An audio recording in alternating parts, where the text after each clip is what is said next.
महेश वर्मा, आप मुस्कुरा रहे हैं पूरी इस चर्चा में, पर जो विपक्ष आरोप लगा रहा है, तीनों विपक्ष के नेताओं से मैंने बात की कि सरकार तानाशाही रवैया अपना रही है, 152 सांसदों को निलंबित कर दिया है, लोकतंत्र का गला घोटा जा रहा है। और आप बड़े स्वाद लेते थे, मजे लेते थे कि इनसे ना हो पाएगा, ये जुड़ नहीं पाएंगे। आपने जोड़ने का सारा माल मसाला इनको सौंप दिया क्या? और कुछ बचा ही नहीं, अब साथ आना पड़ेगा विपक्ष को। संदीप भाई, आज आपको एक चीज तो मैं जरूर कहना चाहूंगा कि आपके दर्शकों को बड़ा कंफ्यूजन हो रहा होगा जब आप इस पे प्रोग्राम कर रहे हैं। हाँ। वो समझ नहीं पा रहे होंगे और देश की जनता भी नहीं समझ पा रही है। मैं इस मुद्दे पे जलेबी बनाने का काम नहीं करूंगा। जो मुद्दा है उसी के ऊपर जो है अपनी बात स्पष्टता के साथ रखूंगा। सवाल यह है कि जो 3 बैठकें हुई इंडिया के नाम पर, उसमें प्रधानमंत्री से लड़ने की, भाजपा से लड़ने की, या देश में जीतने की, अपनी सरकार लाने की, ये सारी कुछ हुए। संयोजक बनाने की क्या नहीं कहा गया और खबर बनाई गई, खबर चलाई गई, डिबेट हुआ। लेकिन उसके बाद क्या हुआ कि प्रधानमंत्री के नाम से नसीहत नहीं दी गई। शिकस्त देने की बात जनता से किसको शिकस्त देने की अपील की गई? कि कांग्रेस को।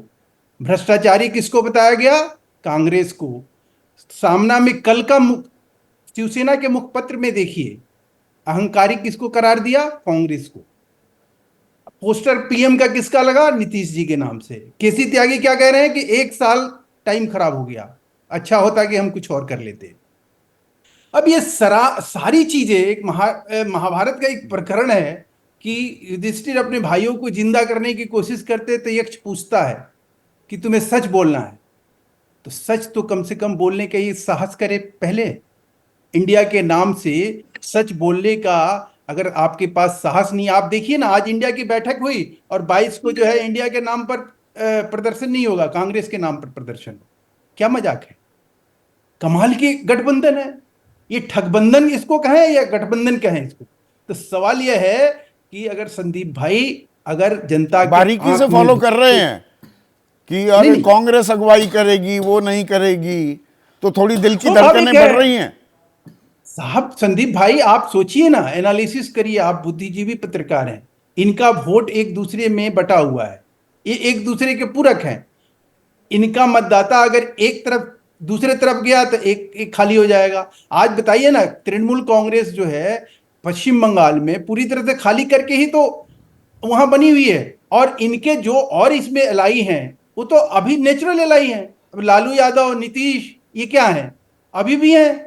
झारखंड में क्या है? अभी भी हैं, स्टालिन के साथ मिलकर चुनाव लड़ रहे हैं। तो ये कौन सा गठबंधन के नाम पर ये चले हैं बताने इस देश को कि देखिए हम एक इंडिया गठबंधन नाम का बहुत बड़ा एक हमने अलायंस कर लिया और ये जो है किसी ना किसी तरह से हम भाई, ये तो 28 हैं, आप तो वो 40 पार्टियों को इकट्ठा कर लाए जिनके नाम आपको शायद नहीं पता होंगे।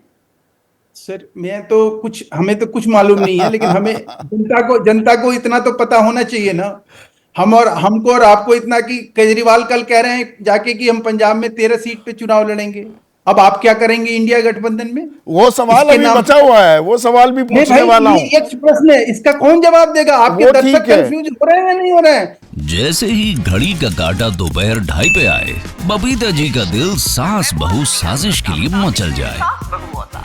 और ये है इनकी बहू, पूरे दिन ऑफिस की टेंशन हो जाए गॉन जब ये करें अपना फेवरेट शो फ्री टाइम पे ऑन।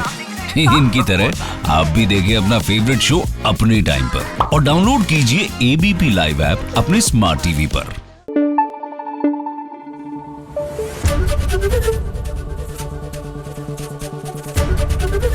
एबीपी न्यूज आपको रखे आगे।